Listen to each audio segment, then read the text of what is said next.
Hey guys, Jeff Haynes here from the IGN PlayStation team, and we're at the Hill Aerospace Museum in Utah. We came over here to check out Warhawk. A lot of things have happened since last year's E3, and we thought we'd give you a sneak peek at some of the changes. Let's go fly the unfriendly skies.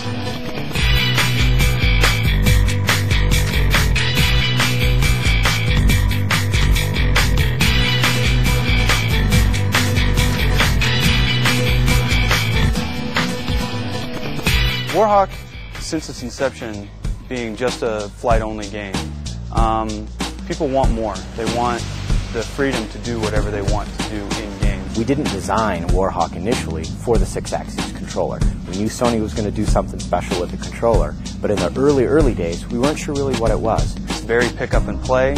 Anybody can understand that if you tilt the stick or you tilt the controller to the right, the plane goes to the right. If you tilt it to the left, the plane goes to the left. Back, it goes up. A group of kids we had a focus test with, we said, how do you like playing with that controller? And their first response was, it's harder, but it's more fun. There's a paradigm pain associated with learning something new. But if you do learn it and get good at it, you can be a great pilot. We decided not to force the issue. We just wanted to make it an option for players if they decided to use it for the Warhawk or the ground vehicles, which works very well. The Warhawk has all of its attention focused on making a AAA online experience. Phasing out the single player allows the team to really polish multiplayer. Right now we're targeting 32 players. That really is the sweet spot for our game. We've played with more and played for less, but really 32 players is about as big as we really want to go because, again, our game is incredibly fast-paced. There is a technical side of why we're kind of pulling back to 32, because when we start getting a lot of things happening in the environment, you have to send out a lot of data, and you really need a big pipe to handle that. Most homes really aren't equipped to handle having a server that supports that many players. So if a typical person launches their PS3 and wants to host a game via a server, we will limit those players to not allow them to host 32 players because they just can't support it. The server approach that we've taken with Warhawk is primarily for Warhawk. You know, we're all gamers. We want to be able to have our own servers. We want to be able to practice with our buddies and have our own clan. So our server approach, our dedicated server model, was primarily driven by the needs of Warhawk and not the greater picture. The dedicated server came about for several reasons. One is that as a company, we want to host servers ourselves. And obviously, if we host these servers, we don't want to have people manning them constantly. So we want to be able to put out there several hundred servers that people can play on a big bandwidth connection that support a lot of players, that if a player starting a server from home, they may not be able to do that. You know, in the PC arena, they've been doing this for a long time. And ISPs that want to host a server set those servers up in their facilities on their bandwidth. And really, we want to allow people to do the same thing. So if it's a popular game, people are going to pick it up. But rather than having to have a special build that's a server build, they just got to plug it into their PS3, set up the server, and it's running.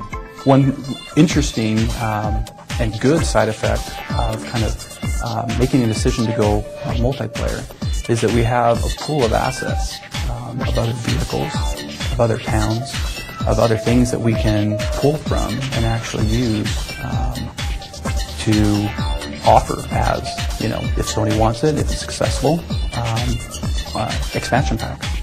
We were approaching downloadable content from the get-go, so we try to make things as data-driven as possible, knowing that new maps could be dropped in, or vehicles, or whatever they decide to sign off on. You don't have to install a patch. It's all ready to go. And that allows us to say, we'll come out with an expansion pack that has a new level and new vehicles.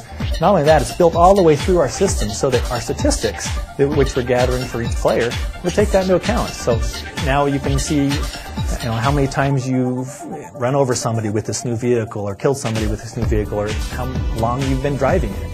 The reward system is very, very deep in Warhawk. We have an extensive online medals, badges, ranks, ribbons, and statistics. We're tracking more than 2,500 statistics, which is pretty much unheard of for a PlayStation game. We don't only award points for combat features, but we have all sorts of team play awards as well.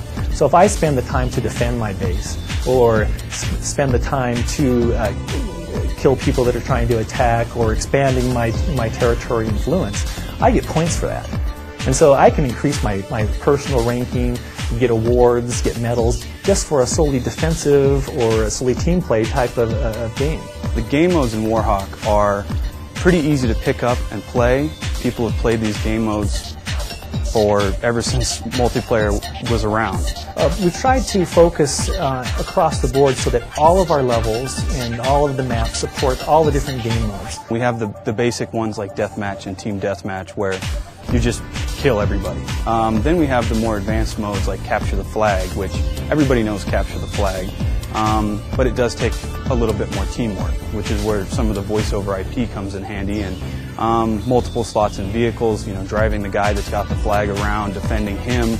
Along with these standard modes you've seen in a lot of other games, we've added this zones mode on top of that, which is more of a strategic type of gameplay. In territories mode, you capture the base and then grow the territory, which then allows you to get new assets depending on what level your territory is, and it also increases your team score per, every 3 seconds, 5 seconds, you get a team score. So the more bases you have and the bigger the territories are and the more you have linked to your main base, you'll gain more points.